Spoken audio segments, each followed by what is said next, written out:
তিনটি পাত্রে খাবার খাওয়া ইসলাম আমাদের জন্য হারাম করে দিয়েছেন। আপনি এই তিনটি পাত্রে খাবার খেতেও পারবেন না, পানও করতে পারবেন না। এটা ইসলাম আপনার জন্য চিরন্তন হারাম করে দিয়েছেন।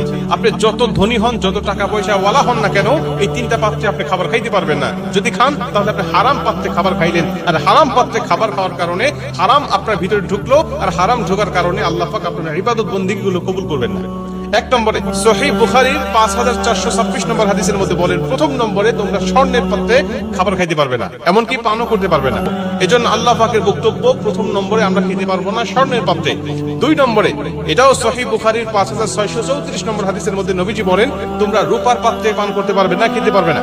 রাসূল সাল্লাল্লাহু আলাইহি ওয়াসাল্লাম 3 নম্বরে নবীজি বলেন, এটা যদিও হালাল পাত্র হয়, যেটা তোমরা খাচ্ছ স্বাভাবিকভাবে, এটা হতে পারে কড়ির, হতে পারে মেলামাইনের, হতে পারে গ্লাসের, তুমি যে পাত্র খাচ্ছ এই পাত্রটা যদি কোনো হারাম প্রাণী যদি মুখ দেয়, যেমন কুকুর, এটা মুখ দেওয়ার পরে তোমরা কমপক্ষে 7 বার ধৌত করতে হবে।